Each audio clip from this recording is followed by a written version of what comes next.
Ever since they began hitting the market, video games have had a complex, troubling relationship with violence. The gaming industry has grown at a tremendous pace, as developers and console manufacturers strive to outdo themselves in terms of what they were able to display through games. And as hardware evolved to be able to render more advanced graphics, designers could create scenes that contained brutal, gory violence. This naturally sparked a great deal of attention and controversy, and it's raised much discussion on the effects violent video games have on players. But a question that rarely gets asked is, can a violent video game be seen as a critique on violence itself? Is there a game that doesn't just let the player perform savage, bloody actions, but also criticize and satirize them for doing so? The answer is debatable, but I believe there is a series that qualifies. These games confuse and disturb the player with gruesome psychedelic violence, but in doing so reveal a hidden depth that deconstructs its own concept and mocks the player for buying into it. This is Hotline Miami.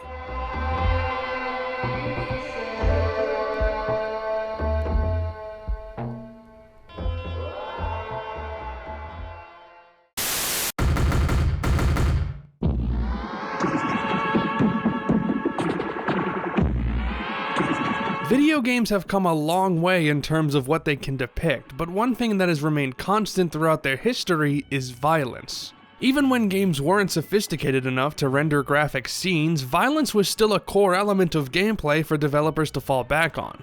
Many early arcade games revolved around destroying hostile forces before they destroy you, solidifying combat as a major trope in video games. A part of why these games aren't called violent, though, is their graphics. With the graphical fidelity possible at the time, you could only do so much when it came to visually representing actions and objects. Drawing complex figures and graphical effects was difficult, and it was easier to draw things simply and hope the audience will buy into it. And when you have shapes that vaguely resemble something attacking other vague shapes, it's hard to get upset at what you're looking at. But over time, as is natural, technology improves, and suddenly artists were able to create sprites that actually looked like human beings and could perform more complicated actions without any ambiguity.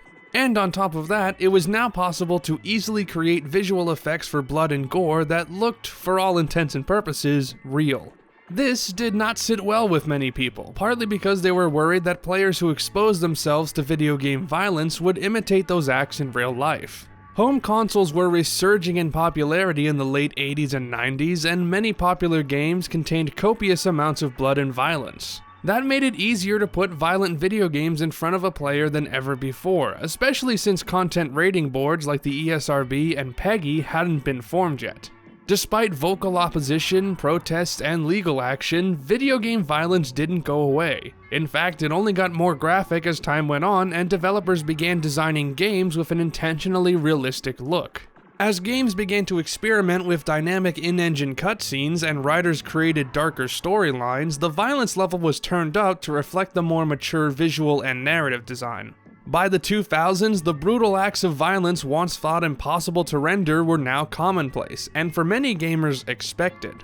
Developers always had a propensity towards over-the-top cartoonish violence, but by this point, the violence was getting more extreme, much to the delight of fans and anger of concerned citizens. But it was also during this time where video games examined societal issues, weaving mature themes beyond gratuitous violence and sexual imagery into their narrative, and delivering social or political commentary on a wide range of issues, including video games themselves. Developers stepped into the realm of metafiction by having characters acknowledge or allude to their presence in video games, or by critiquing games as an artistic medium.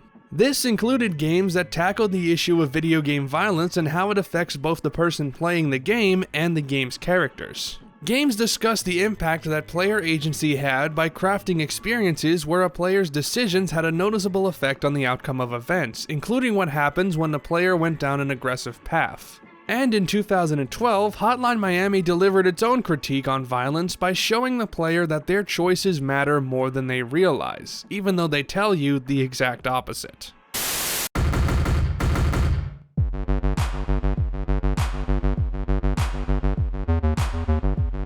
Hotline Miami was primarily designed and developed by two people, programmer Jonathan Cactus Soderstrom and artist Dennis Whedon, who eventually formed Denaton Games during development. The game took inspiration from one of Soderstrom's earlier games, Super Carnage, a top-down shooter that featured the same graphic violence that the final product would become infamous for.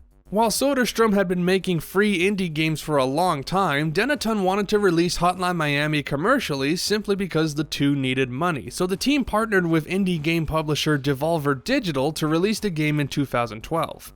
Dennaton was inspired by films like Drive and Kick-Ass, as well as the works of David Lynch, settling on an ultra-violent, psychedelic tone for the gameplay and story. The game takes place in Miami, Florida during the 1980s, a time defined by violent drug wars that made the perfect backdrop for the game the developers wanted to make. While the pixel art became its own defining quality, the fuzzy scanlines and neon background are both evocative of 80s films and TV shows. That holds true for the music as well, consisting of thumping, hard-hitting electronic tracks that match the intense action of the gameplay.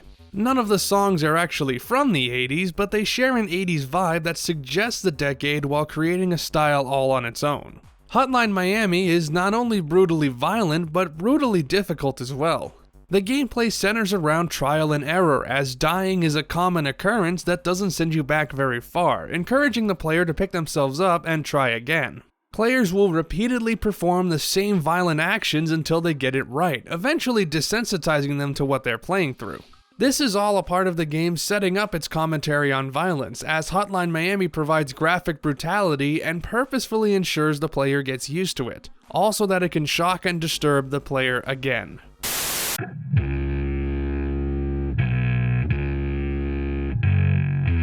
Hotline Miami's main protagonist is a man simply known as Jacket, who in April 1989 begins receiving strange phone calls instructing him to various addresses around Miami. These locations contain members of the Russian Mafia, and while concealing his identity with animal masks, Jacket is tasked with eliminating the Russians with lethal force. At first, the game falls into a cycle, as for every level, Jacket wakes up at his apartment, listens to a phone call, slaughters Russians at a specified address, and then travels somewhere to meet his friend known as Beard.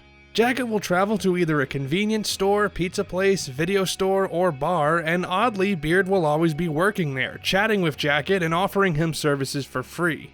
While on missions, the player is tasked with killing all enemies in the area, using the weapons he finds inside to his advantage, and the level is only finished when every single person is dead. This is a classic progression system, defeat all of X to move on, represented as an extreme through the systematic murder of gangsters. On a technical standpoint, it's no different than destroying objects to clear a stage, but the visual representation of accomplishing this goal is much more visceral, and the brutality of the virtual violence being depicted sets Hotline Miami apart aesthetically and emotionally. But despite what you may think upon seeing it for the first time, Hotline Miami is not a mindless bloodbath, in that it certainly is a bloodbath, but it's one that has a purpose for being so.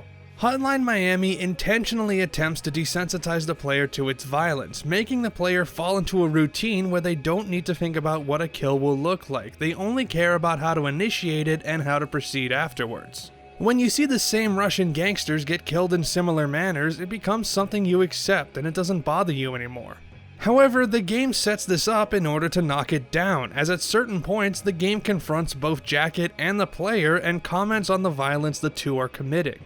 This is accomplished through the narrative, which blends together psychedelic imagery and metatextual storytelling that constantly blur the line between what is real and what is fake in the context of the game. We see this right at the beginning, when Jacket has a vision that he is confronted by three figures wearing animal masks, who all cryptically talk about Jacket and his actions. These masks could represent parts of Jacket's psyche, as while the horse mask Don Juan expresses sympathy towards Jacket even though he's done terrible things, the owl mask Rasmus treats him with hostility, telling him to go away and not knowing who he is. The central figure is the chicken mask Richard, who tries to get Jacket to remember something and, in the process of doing so, reveals hidden aspects of Jacket's personality. Richard asks Jacket if he enjoys hurting other people, and we can infer that the answer is, on a subconscious level at least, yes. Jacket collects newspaper clippings that detail his murder sprees, indicating that a part of him likes the attention his actions are giving him. We also learn that Jacket is a member of 50 Blessings, an organization that opposes the Russo-American Coalition, an alliance between the United States and Russia that formed after a bloody war, which is what allowed the Russian Mafia to gain power in America. Jacket apparently harbors anti-Russian beliefs, which is partly what fuels his continued slaughter of Russian gangsters, though Wrong Number sheds some more light on Jacket's feelings towards the Russians. But it should be noted that Jacket's desire for violence only extends to the Russians and those who stand in his way, as other times he appears almost as a heroic figure. After his first mission, he kills a homeless man solely because he won't let Jacket leave the area, and Jacket throws up afterwards, contrasting against his murder of the Russians, which seems to leave no impact. And when he finds an abused girl in a Russian hideout who begs him to end her life, Jacket instead rescues her, and the girl stays at his apartment, and the two eventually start a romance with each other. However, we can't trust Jacket's perspective completely, and the fight at the phone company with the biker is a key example. When first playing this scene through Jacket's eyes, the biker is immediately hostile, and Jacket is the victor by murdering the biker. But when playing as the biker, he gives Jacket the chance to walk away before he attacks, and in this instance, the biker ends up killing Jacket. So what really happened in that room? Wrong Number reveals that both Jacket and the biker survived, so neither character's versions of events are entirely truthful. A possible explanation to Jacket's perspective comes once we learn where he really is during the events of Hotline Miami. At the end of Part 3, we see Jacket arriving home to find that a man in a rat mask has killed his girlfriend, and the rat mask promptly shoots Jacket, which finally triggers him to remember what's happening. Jacket's been in a coma for the entire game up to that point, and Jacket has been reliving his memories trying to piece everything together. Because we're looking at Jacket's memories, it's safe to assume that Jacket is leaving details out, either because he didn't know them or is intentionally misremembering them as a way of justifying what he's done.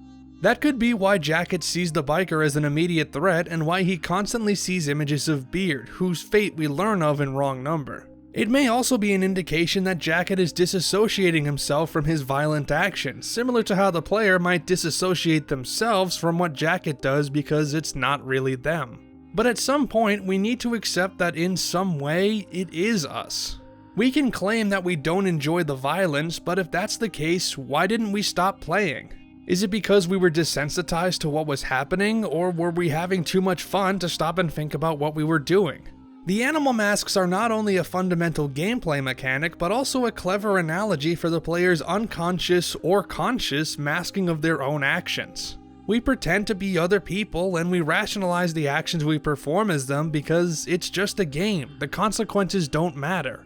But the line between character and player is sometimes hard to define, and in Hotline Miami, it's almost non-existent. Jacket is somewhat of an extension of ourselves, or perhaps a darker side of ourselves that we don't want to admit is there, and the masks that visit him are the sides of us who know better, warning us about the path of destruction we put ourselves on. But because Jacket never stops to think about who's sending him the phone calls and why, he prevented himself from learning the truth behind everything. Jacket is so caught up on murdering Russians that he lets the truth escape him constantly, and while he is satisfied after his crusade is over, the player undoubtedly still has questions they want answered. But while Jacket's story leaves those questions unresolved, the game allows players to discover the truth, if they have the fortitude to do so.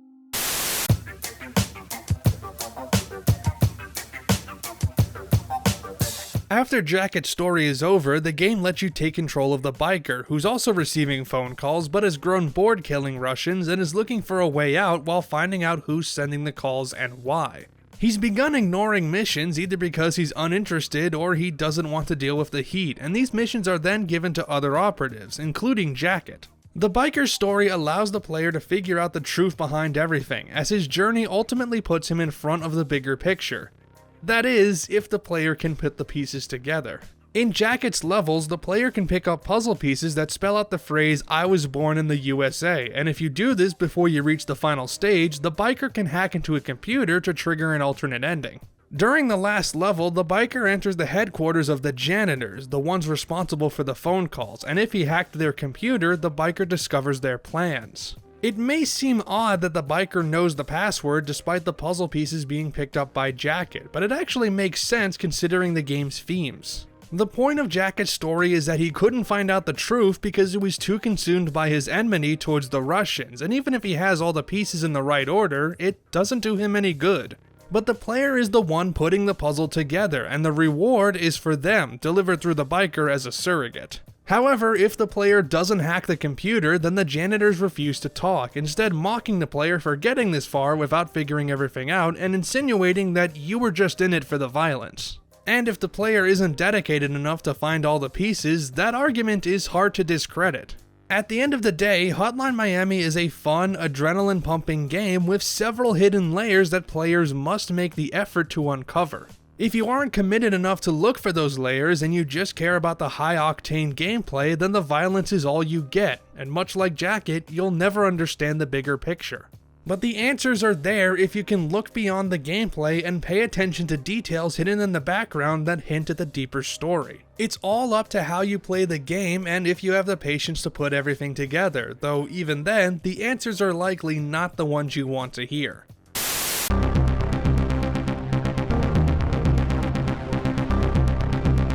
If the player hacks the computer in the final level, the biker learns of the janitor's true nature, and this time they lay out what's been going on. The janitors are members of 50 Blessings, the organization that Jacket, as well as the biker and Richter the Rat Mask, joined in response to the increasing Russian influence in America. 50 Blessings masquerades as a peaceful organization lobbying against the Russo-American coalition and Russian gangs, but in reality, they coerce their members into attacking mafia strongholds and slaughtering them.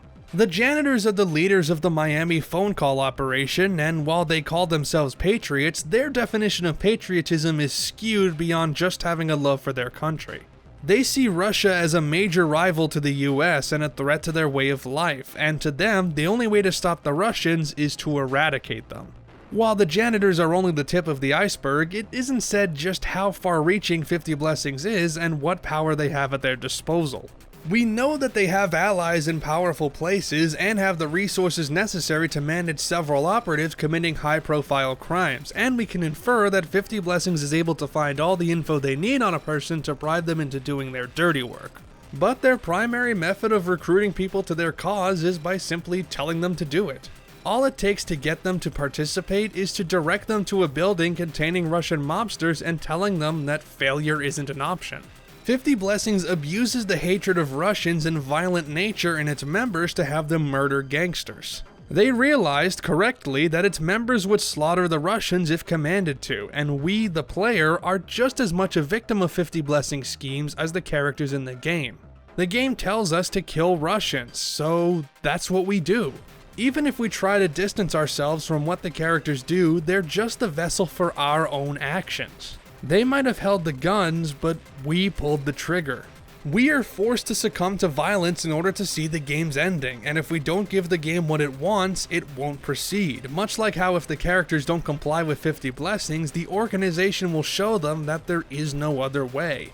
Jacket and the biker come across several bodies of people wearing masks, clearly other 50 Blessings members who died while attacking the Russians. We know that 50 Blessings has contingency plans in case their agents go rogue or learn more than they should, but because of the high risk involved in eliminating the Russian mafia, they expect their operatives will eventually die on the job. Many of their members have combat experience, which gives them a higher survival rate than others, but they're still in a dangerous situation, and Jacket and the biker are incredibly lucky to have lived this long. While Hotline Miami gives us small tidbits on why 50 Blessings tried to destroy the Russian mob, several important details were left deliberately unanswered so that a sequel could address them, and 3 years later, Dennaton gave players the closure they desperately needed.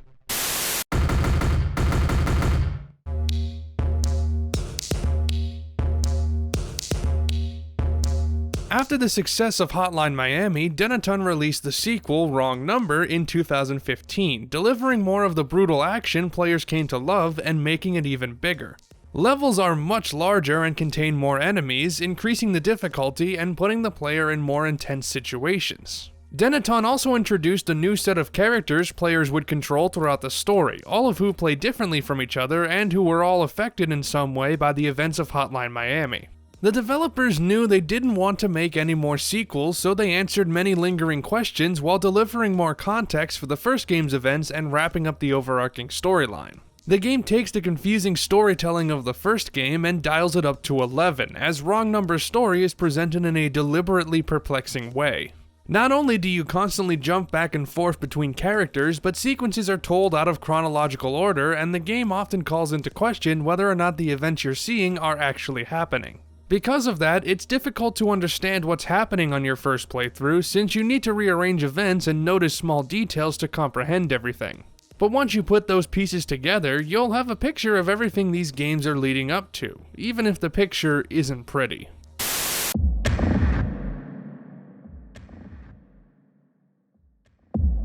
The game begins on the set of a film called Midnight Animal, loosely based on Jacket's exploits in the first game.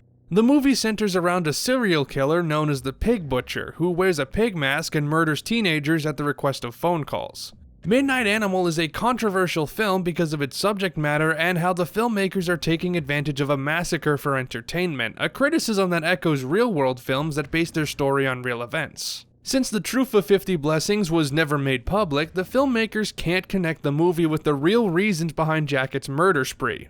Instead, they use it as a springboard for brutality and making a picture drenched in blood and guts to appeal to fans of schlocky horror movies. We see this when the director tells the actor playing the Pig Butcher, Martin Brown, to perform his character's actions in a rough, realistic way, as well as telling the actress portraying the girlfriend to act scared and defenseless, or as he puts it, more girly. The director's primary concern is making the violence look real at the cost of developing stories and characters. This is what leads to Wrong Number's most controversial scene, as Martin's first level depicts the Pig Butcher confronting the girl and raping her.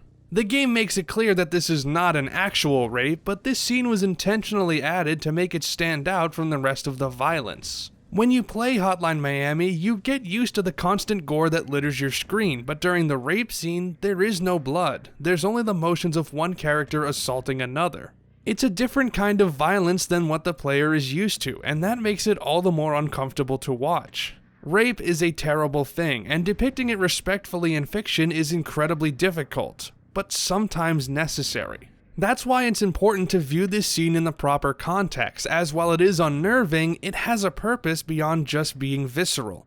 Hotline Miami comments on how fiction uses violence for entertainment, and indicates that while the creators are the ones depicting the violence, the audience is in some way complicit by allowing themselves to enjoy it. It suggests a deeper problem than the often repeated violent media leads to violence, as it doesn't address the root of the issue, our societal obsession with violence as human beings. To that end, Martin's story also explores how his role as the Pig Butcher is affecting himself, and reveals a dark secret to his character. During a dream sequence, Martin says he's using the role to live out his violent fantasies and that he's always wanted to gruesomely murder kids, though when the enigmatic Richard asks if Martin really enjoys violence, Martin hides behind the defense of, "It's just a movie." The game wants us to believe that Martin is playing the Pig Butcher because he's consumed by murderous desires and uses the film to express those desires without actually hurting people. We can view this literally and assume the violence depicted is fictional, but that Martin would commit these acts in real life if given the chance, but it's also possible that he's making up his relation to the film in his mind. We know that Midnight Animal is a real film in the Hotline Miami universe, but the game never directly confirms that Martin plays the Pig Butcher. Martin could be fantasizing about being an actor in Midnight Animal as he murders people in real life, perhaps to justify the actions in his head. Or maybe he is just an actor struggling to balance the violent nature of the Pig Butcher role and his own non-violent nature. Regardless of his mindset, the game indicates that by taking this role, he's admitting that a part of him enjoys the simulated violence. Martin's story can be viewed as a commentary on catharsis, which has been used many times to justify violence in video games. Proponents of the catharsis theory say that video game violence is a way for players to release their internalized violent emotions in a non-destructive way, which may very well be true. But in order for the catharsis defense to work, we need to accept that those emotions are inside us from the start. If we can't acknowledge the evil in our heads, then eventually it might kill us, as represented by Martin's own death on set, when he is accidentally shot with live rounds during filming. In the end, Martin was destroyed by the violence he insisted on performing, and even if the violence is fake, the result is more real than anything.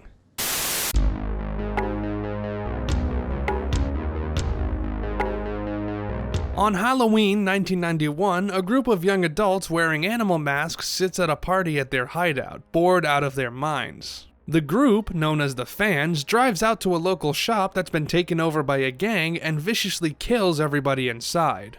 The Fans, true to their name, idolize Jacket and his murder spree and have set up phones to hopefully receive calls of their own, unaware that 50 Blessings disbanded their phone call operation. They've adored Jacket since they first met him during the Russo-American War, and the masked killings only cemented their love for him. The Fans emulate Jacket by wearing animal masks, raiding criminal hideouts, and murdering everybody inside, hoping that they'll be featured on the news if they keep committing these crimes. But the Fans' ignorance of the situation behind Jacket's killing spree forces them to take odd jobs from friends, which eventually leads to their deaths. They had no idea why Jacket did what he did. All they knew was that he killed criminals while wearing animal masks, and to the Fans, that was so inspiring that they followed in his footsteps. The Fans resemble video game players who've become dangerously attached to characters they play as and the gruesome acts they commit. It's been said that people who play violent video games are more likely to become violent themselves. We won't discuss the legitimacy of that argument here, but the Fans are undoubtedly a commentary on this issue, especially as Hotline Miami is a violent game and Dennaton may have felt a need to defend themselves. But the Fans aren't portrayed sympathetically, which is important to note. The Fans are oblivious to the broader consequences of what Jacket did, only copying him because they feel they have nothing better to do. We don't know much about their lives, but they might not have positive role models to guide them, and cling to Jacket as a messianic figure. And since they're veterans, they might feel isolated from the rest of society, or feel the need to kill because they enjoyed it so much during the war. But they don't realize that they're headed down a road that leads to nowhere before it's too late. These characters are young and restless, so it's no surprise that they act impulsive, but that impulsiveness inevitably leads to their demise. They fall into the same trap as Jacket, as because they never thought about their actions, they constantly put themselves in life-threatening danger. But while Jacket managed to somewhat come out on top, the Fans aren't so lucky, and they're systematically taken out when they storm a Russian building after receiving the phone call they've been waiting for. It's ironic then that the one thing the Fans wanted was the catalyst for their deaths, but in the end, the blame can only be placed on themselves.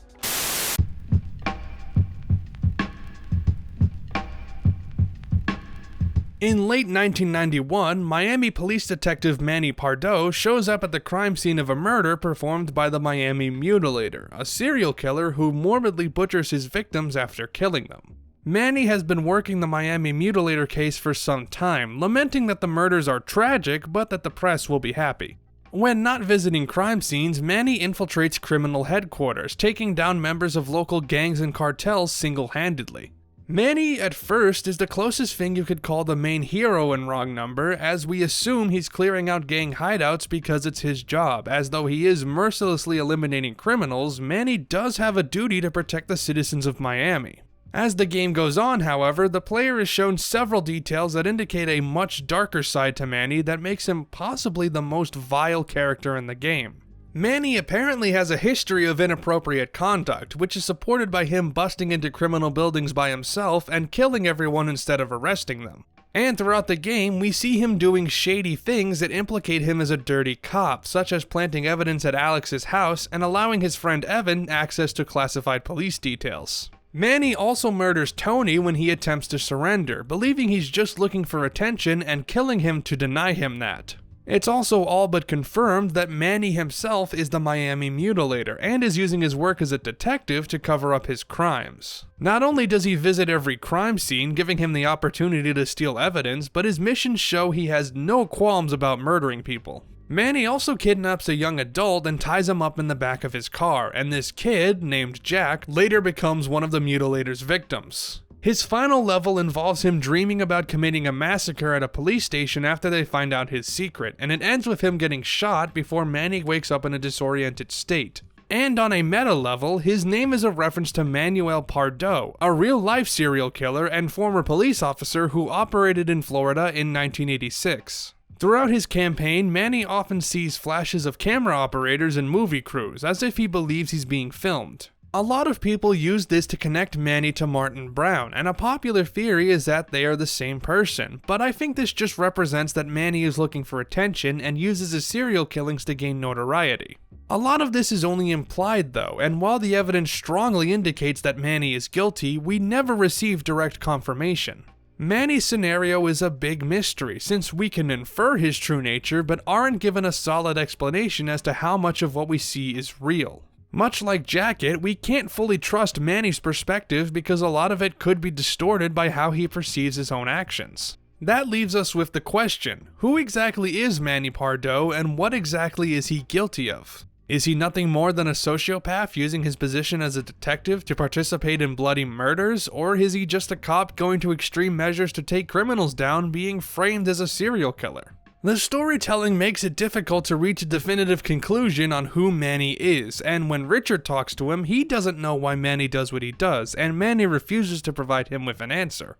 We have to make the judgment call ourselves, and while it's easy to write Manny off as guilty, perhaps we shouldn't be so quick to criticize, since in many ways, we're complicit in Manny's crimes too.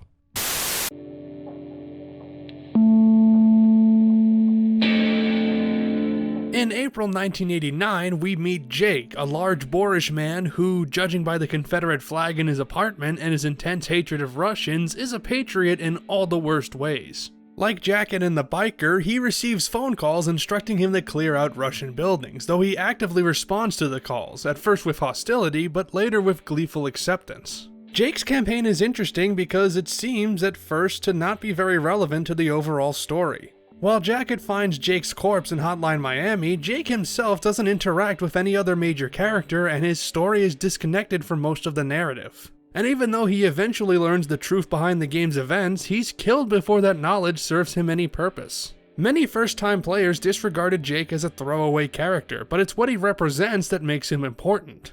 Jake is exactly the kind of person 50 Blessings was appealing to, a man who strives for an America free from what he sees as their Russian oppressors.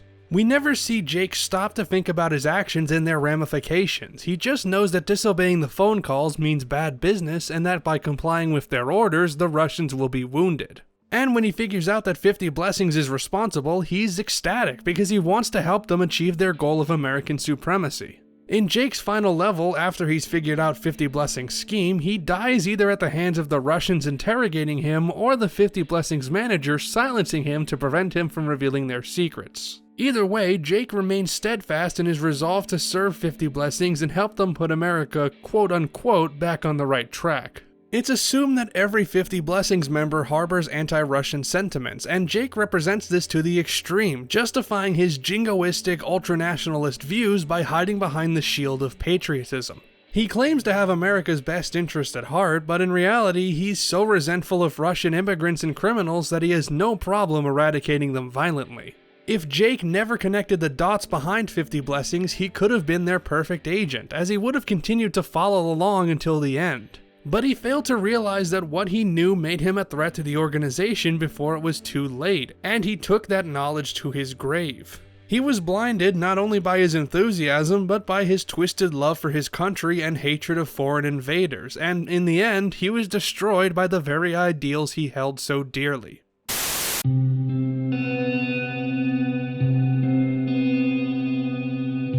During Jacket's trial in 1991, a man in the courthouse thinks something doesn't add up. If the Russian mafia was responsible for the phone calls, as Jacket believes, then why would they target themselves? That man, Evan Wright, is working on a book about the masked murders and wants to learn the real reasons behind the attacks against the Russians. He goes to great lengths to write the book, as he asks his friend Detective Pardo for leads at the risk of his job, invades a Russian bathhouse to speak to a high-ranking mob member, and neglects his family in favor of research. To his credit, Evan does get close on numerous occasions to discovering the truth behind the killings, but due to the circumstances of his encounters, he can't figure it out.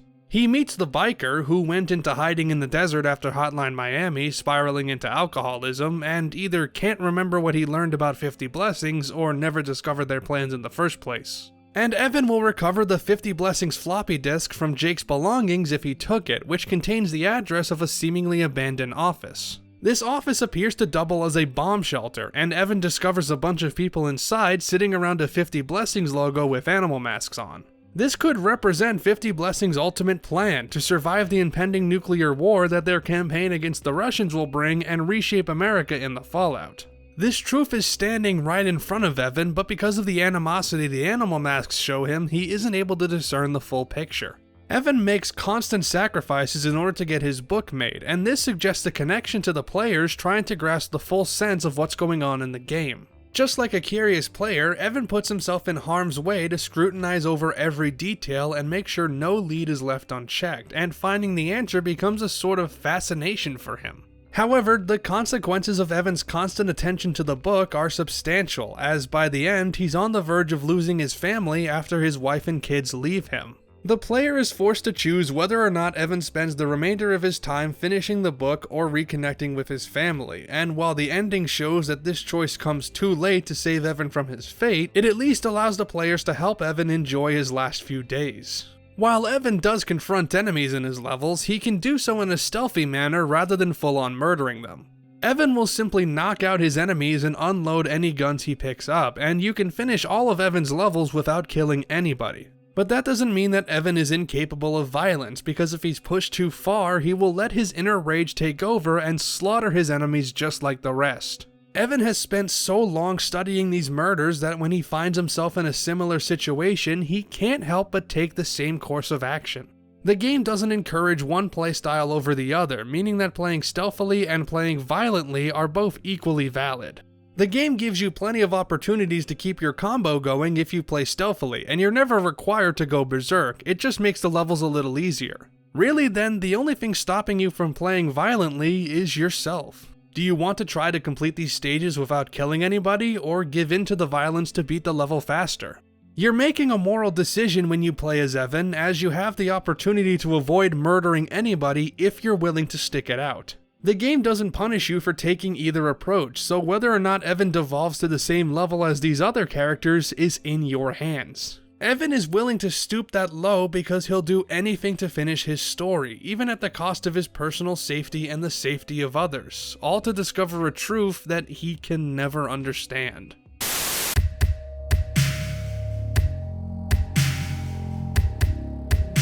In late 1991, the Russian Mafia, now led by the son of the leader from Hotline Miami, is attempting to rebuild their empire after Jacket nearly wiped them out. The son's right-hand man, known as the Henchman, has grown tired of his criminal life and wants to leave, which the son permits him to after completing one last job for him. At first, the Henchman appears to be more noble than the others as he questions the necessity of the violence the son wants to commit and acts more cautiously, fearing that he's getting too old to be risking his life. The reason why he wants out is because he has a girlfriend at home and he seems to want to escape his mafia ties and start a new life with her. However, as his story progresses, we learn that he perhaps isn't as loyal as he says he is. After completing his last job, he takes a bag full of money for himself, and even though he knows he should give it to the son, he's too blinded by his greed and his dreams of starting over to care about the person who's been supporting him for years. Later, the Henchman is dreaming of driving away from Miami in a brand new car with his bag of money in tow, but Richard appears to him and mentions that he's forgotten about his girlfriend. It seems that given the opportunity, the Henchman would leave the girl behind because with the money he now has, he doesn't need her.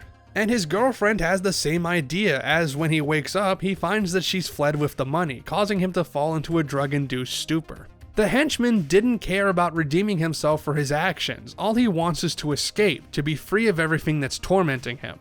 But it isn't that simple. He isn't able to flee from his past, and his sins ultimately catch up to him in the form of a brutal execution courtesy of the fans. As much as we try to bury the things we've done in the past and forget about them, sooner or later the ramifications of our actions will bubble over and haunt us again.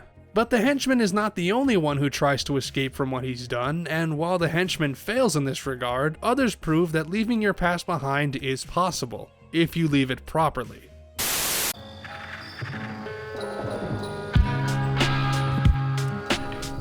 In March 1985, in Honolulu, Hawaii, we meet a unit of soldiers known as the Ghost Wolves, which consists of Daniels, Barnes, Jacket, and Beard. The Ghost Wolves are a special forces team that's gained recognition during the Russo-American War for performing dangerous operations. The team is led by the Colonel, who bemoans the fact that the Ghost Wolves are sent on impossible missions and hopes that the squad won't get killed. Beard performs his duties as a soldier with the rest of the Ghost Wolves in hopes that one day the war will end and he'll be shipped home. Beard's scenario is the most tragic because he is not a violent person, and if he had any violent tendencies within him, he never lets them overtake him. He was a soldier, and he did his job well, even saving Jacket's life after an explosion, but he leaves that life behind him when his tour is over. Every other character lets their fixation on violence take over them, and if they try to stop it from happening, they aren't successful. But Beard is. He leaves behind his actions in Hawaii and moves on to a quiet, peaceful life where he doesn't have to fight anymore. Beard dreams of opening up a convenience store when he gets shipped home and just relaxing all day, getting away from the chaos of the war. That dream became a reality, and Beard adjusts back to civilized life comfortably, even staying in touch with Jacket after the two are discharged. And yet, in the end, the violence of the world around him has grown to cataclysmic heights, and Beard is caught in the crossfire as the Russians drop a nuclear bomb on San Francisco.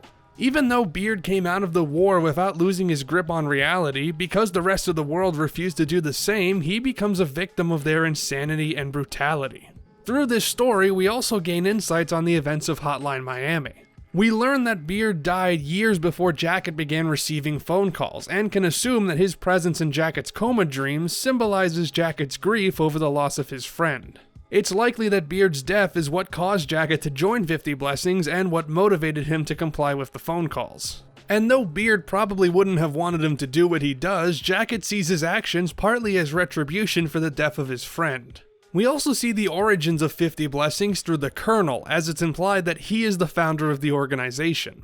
The Colonel repeatedly laments how America sends its citizens to die in a conflict they aren't even winning, and he frequently drinks while on duty. After San Francisco, the US and Russia end the war and start the Russo-American Coalition, which may have cemented the Colonel's view that the war that had claimed so many American lives was pointless. In addition, the 50 Blessings logo is painted in his room, the Ghost Wolves use coded radio messages with a similar language to the phone calls, and the Colonel wears the skin of a panther when he rants about war, much like how 50 Blessings members wear masks. The war has brought out the worst in the Colonel, fueling his resentment and hatred of the Russians and planting the seeds in his head for 50 Blessings' terrorist activities. Beard's stories critique how war, advertently or otherwise, feeds into the prejudice many people have towards foreign countries and their citizens. Thanks to their participation in the war, the Colonel and Jacket go on a crusade to destroy the Russians before they taint America even further.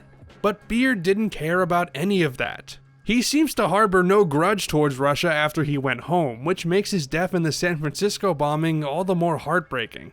Beard and San Francisco serve as a grim reminder of the cost of war and violence, both on a global and personal level. We can justify our anger and aggression towards others all we want, but if we don't step back and stop ourselves from going over the edge, then someone will pay the price. And it will be paid in blood.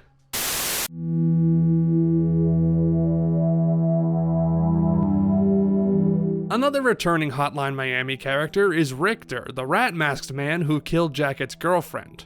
Through his conversations with Evan, we get the full story of what he was doing during Hotline Miami and see another side of his character. We first see him in April 1989 living with his mother in Miami, taking care of her because of an illness that has rendered her partially immobile. Richter begins receiving calls from 50 Blessings and initially ignores them, but after they threaten his mom, he follows their orders to keep her safe. Richter's story doesn't provide more info on 50 Blessings or the world of Hotline Miami at large, instead giving us a look into Richter's personal life and exploring the reasons why he did what he did. In Hotline Miami, we saw Richter's actions through Jacket's point of view, which explains why Richter was so hostile to Jacket in his coma dream. Jacket saw him as an aggressive force because he murdered Jacket's girlfriend, but in reality, Richter isn't a vindictive person, and his motivation extends beyond a hatred of Russians or a pent-up need to kill. While he likely has anti-Russian sentiments, he only begins attacking the Mafia when coerced to do so in order to protect his mother. Wrong Number paints Richter in a more compassionate light, showing that he cares deeply about his mother and will do anything to keep her safe. Even after Richter escapes from prison, he wants Evan to provide him with a plane ticket for his mom to join him so he can keep taking care of her. Richter is portrayed as a man forced into violence by circumstances beyond his control, and while he is capable of violence, his reasons for complying are noble and understandable. But that doesn't absolve Richter of his actions, and after escaping from prison, he flees rather than stay to face the consequences. It's possible that Richter is too ashamed of his involvement to face justice, and while he leaves his violent past behind him, he also isn't able to fully redeem himself before time runs out. And as we soon find out, Richter has much less time than he realizes.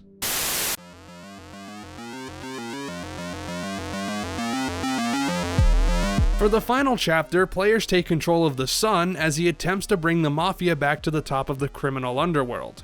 Under the Sun's leadership, the Mafia has developed a highly addictive drug that the Sun predicts will give them the edge they need to rise up the ranks. The Sun is not just a figurehead leader though, as he actively involves himself in the game's activities. He wipes out the headquarters of the Colombian cartel and participates in a massive bank robbery with several of his men. The Sun is exactly the kind of protagonist you expect to play as in a violent shooter game like Hotline Miami. He's inherited a mafia empire from his father and wants to see his criminal enterprise be the top dog. In a broad sense, the Sun is the bad guy, and if he was present in Hotline Miami, he no doubt would have taken a more antagonistic role. Even though this story is played from his perspective, shifting him into the role of protagonist, we still see elements of a villainous person inside him. There's his criminal activities and role in the Russian mafia, but the Sun is also shown at several instances to be a threatening, belligerent person. He has no respect for his enemies and will stop at nothing to see them destroyed, even if he has to put himself in suicidal situations. The Sun is not a person you want to find yourself fighting against, which again makes him the perfect character for a game like Hotline Miami. But if you're on his good side, then the Sun is not malevolent at all. In fact, he shows elements of compassion and loyalty to the people he trusts. We see this in his relationship with the henchman, as the Sun wants to take care of him, giving him gifts for his service to the Mafia and respecting his wishes to leave the life. The Sun is not just a ruthless killer, he also knows the importance of supporting the people close to him, which is a quality of a good leader. But we also get a look into the Sun's self-doubts, as when Richard confronts him in the bank vault, the Sun sees him as his father and grandfather. This scene informs us that the Sun just wants to make his father happy, though the vision of his father tells him that that doesn't matter. It's likely that the Sun has been a criminal all his life and doesn't have any motivations outside crafting his drug empire and impressing his family. The Sun's fear isn't that the Russian Mafia will one day be taken down or that his lifestyle will get him killed, but rather that what he does won't be enough to cast aside his own feelings of doubt. He puts himself in harm's way in order to bring the Mafia back because that's what he believes is the only way to make himself feel happy. But while he manages to pull off an impressive rise back to power, he can't find the happiness he was looking for. When he believes the henchman is ignoring him, not knowing his phone was stolen by the fans, the Sun gets so upset that he swallows a boatload of the Russian drug, which sends him into a wild hallucination. In this state, the Sun can't distinguish the difference between friend and foe, as the Russians appear to him in demonic forms and the fans, who are raiding his headquarters, resemble giant animals based on their masks. He accomplished the impossible, but it wasn't enough to bring his family and friend back, and in the midst of drowning his sorrows, he loses his grip on reality and becomes swallowed by his inability to have what he wants. The level ends with the Sun walking onto a rainbow bridge on top of the building, where in reality, he's walked off the building and falls to his death. All the Sun wanted was to preserve his family legacy and reclaim the Mafia's former glory, and it was his pursuit of that that led him to his fate. But these obsessions only fueled his lack of confidence in himself, and his never say die attitude put him on a wave of destruction that would end in his doom, and before he had the chance to set things right, it was too late, as he was already falling.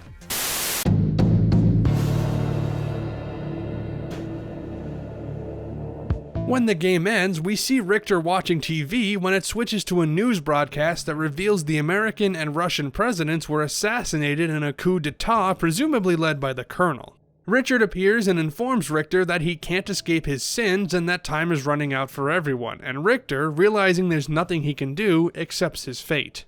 With that, a blinding white flash envelops the screen and Richter and his mother are killed in a nuclear explosion, and as the credits roll, we see the surviving characters are all wiped out by the devastation. This ending may feel sudden and poorly built up at first glance, and you may think that the payoff wasn't worth it if the characters just end up dying alongside presumably the rest of the US. It makes the rest of the adventure feel pointless, but that was intentional on the part of the developers, because for these characters, it is pointless.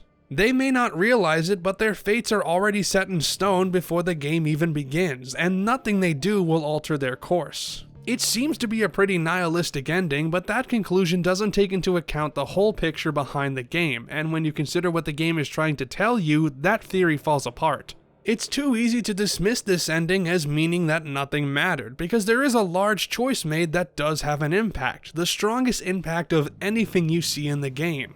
But in order to explain that, we need to examine the table sequence. When you start a new game in wrong number after beating it, you're shown a cutscene where Richard sits at a table with all the protagonists from the game, berating them for trying to play the game again. This scene solidifies the game's themes of violence leading to devastation and the inability of those who give in to violence to save themselves. None of these characters are able to prevent what's happening, because those who learn the truth are silenced and those who don't aren't able to put the pieces together before it's too late, and none of them have the knowledge to prevent catastrophe. But we do. We can figure out what 50 Blessings is planning, we can learn what's going on through examining character interactions and making observations, and we can consider every detail the game gives us. And yet, we can't stop it. No matter the actions we take, no matter how much we understand, the bombs will always fall. We can play as many times as we want and do whatever we want with these characters, but every time the world will end in nuclear devastation. The simple act of playing a video game seems so unimportant, but in Hotline Miami, it means everything. By choosing to progress through the game, we are continuing to advance the deadly cycle that inevitably leads to destruction. Ultimately, then, we carry the burden of responsibility. It's impossible for these characters to prevent annihilation. Only we have that power, and the only way we can do that is to stop playing. But we can't stop playing. Many of us can't accept that there's no way to come out triumphantly. It's human nature to work towards the best ending possible, but in Hotline Miami, every action eventually leads down the same road. We want an ending where everything turns out okay, but the game refuses us that pleasure. We can't save the world and the characters, we can only stop the events by stepping away completely. The game ends in destruction, or it doesn't end at all. The choice is ours.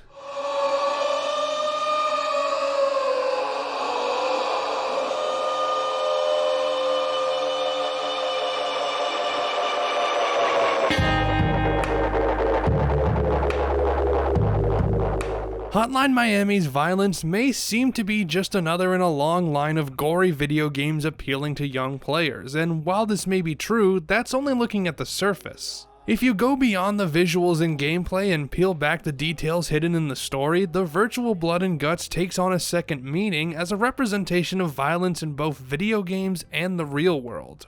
Violence is a major part of our history as humans and in the history of gaming, and denying that they aren't a crucial aspect of either is ignorant. But that doesn't mean we have to just accept it and move on, because then we would be blind to the effects that violence has on society. We don't need to be against hyper-violent video games designed to look and feel as real and barbaric as possible, but we do need to be aware of what developers are depicting and what we're playing. We need to ask why we play games that let us perform these acts of violence that resemble real-world brutality more and more as video games evolve. Whether we realize it or not, we're complicit in the actions that games allow us to commit, and while we shouldn't be punished for making that decision, the decision needs to be acknowledged. That's the only way we can stop ourselves if we realize we're going too far.